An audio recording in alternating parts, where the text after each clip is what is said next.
Superman catches a falling person mid-air, flies faster than sound over a city, reverses time by flying around the Earth really fast.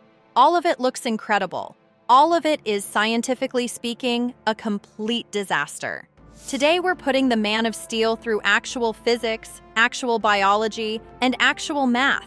And the results are going to ruin some of your favorite movie moments. You're welcome. Let's get into it. The gravity of Krypton. In most versions of the story, Krypton has way stronger gravity than Earth, which means everything that evolved there, including Kryptonians, had to be built for it. Dense bones, massive muscles. Think about deep sea fish. They live under crushing pressure their whole lives. Their bodies are engineered for it. Drop one at the surface and things go badly very fast. Now flip that. Take a creature built for heavy gravity and put it somewhere almost weightless by comparison. Suddenly, everything feels easy. That's Clark Kent stepping off the spaceship in Kansas. But here's the catch. Just like astronauts who spend months in low gravity and come back with weakened bones and atrophied muscles, a Kryptonian on Earth might be on borrowed time. Without constant resistance, the body built for starts to quietly fall apart. Clark Kent's real weakness might not be kryptonite, biology of super strength. To lift a car without snapping yourself in half, you need more than strong muscles. You need a skeleton reinforced at a molecular level that simply does not exist in known biology. But here's the problem nobody talks about. Even if the bones are sorted, there's still the surface area problem. The structure fails. It's the same reason you can't lift a birthday cake with a toothpick. So if Superman grabs a skyscraper by one corner and pulls, he's not saving the building. He's removing a corner from the building while the rest of it keeps falling. Superman should basically be bear-hugging everything he lifts, not as cinematic, but structurally sound. The physics of flight. Flight in the movies looks serene, graceful. The cape flows, the music swells. In reality, it would be the loudest, most destructive thing you've ever witnessed.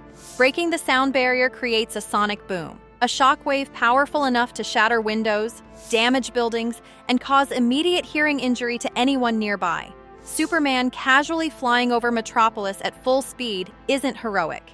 It's a noise complaint that also destroys property. Every single departure sounds like a bomb going off. Air friction at extreme speeds generates serious thermal energy. Superman's skin would need to be fireproof at a material level, not just tough. Fireproof. At supersonic speeds, that thing isn't flowing romantically in the wind. Superman would fly measurably faster without it. The cape is entirely for our benefit, not his. Vision powers. X-ray vision, heat vision, both sound amazing. Both fall apart immediately under scrutiny. Real vision works by receiving light. Photons bounce off things and enter your eye. X-ray vision would require emitting radiation, turning Superman's eyes into a walking X-ray machine. The problem is, X-rays don't stay politely in front of you. They scatter. He'd be a public health crisis in a flannel shirt. Heat vision is worse. To generate focused energy beams, Superman's body needs to store enormous amounts of energy, while simultaneously keeping his brain from cooking itself. The cooling system alone would be extraordinary, like a laser that needs to rest between shots. Which does make you wonder how he handles the busy days. The rescue paradox. This is the one that ruins the most iconic moment in superhero history. Someone falls from a skyscraper. They've been accelerating the whole way down. By the time they reach the bottom, they're carrying a massive amount of kinetic energy. They deform, stretching out that stop over several feet. Superman standing on the ground with rigid, essentially immovable arms? From a physics standpoint, that is functionally identical to hitting the pavement. What Superman actually needs to do is fly up, match their falling speed, catch them mid-air, and arc upward together, which he sometimes does in the films. The time reversal problem.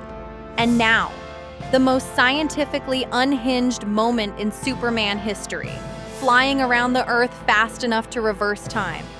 Let's just sit with what this is claiming. The idea seems borrowed from real physics. As you approach the speed of light, time dilates. Einstein confirmed it. GPS satellites have to account for it.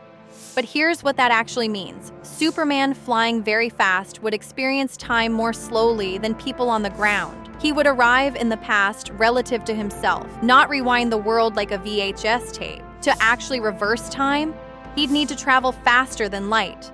And under the laws of physics as we understand them, that is not possible for anything with mass. You run out of universe before you break the speed limit.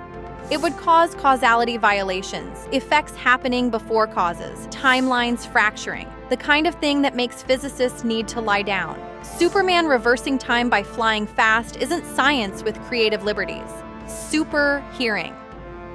Super hearing sounds incredible. Sound is just vibrating air. In any urban environment, you have millions of those vibrations happening simultaneously. A brain receiving all of that with no filter wouldn't have superpowers. It would have a neurological emergency. Superman would be non-functional within seconds of arriving in Times Square. For super hearing to actually work, his brain needs an extraordinarily sophisticated real-time filtering system. The solar energy problem. So where does all this power actually come from? The theory is his cells absorb solar energy like biological solar panels. Here's the math problem with that. On a clear day, roughly 1,000 watts of solar energy hits each square meter of surface exposed to the sun. Even at 100% conversion efficiency, which nothing in biology achieves, to make the numbers work, Superman's cells would need to function as ultra-dense biological batteries. The closest analogs in physics are nuclear reactions or matter-antimatter conversion, neither of which cells do. Without this, the daily math becomes completely unworkable. What his existence does to Earth. Set Superman's body aside for a second. What does his existence do to everything around him?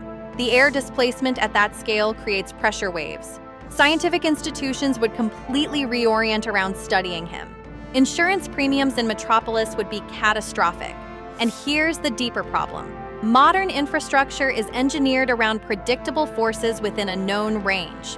Superman introduces forces so far outside that range, the entire engineering framework breaks down. Roads, bridges, buildings. Having Superman around essentially requires rebuilding civilization with a new set of assumptions. Here's the thing though. Running Superman through real physics doesn't make him less interesting. It makes him more interesting. Every problem the laws of nature throw at him requires a solution that pushes at the absolute edges of what's theoretically possible.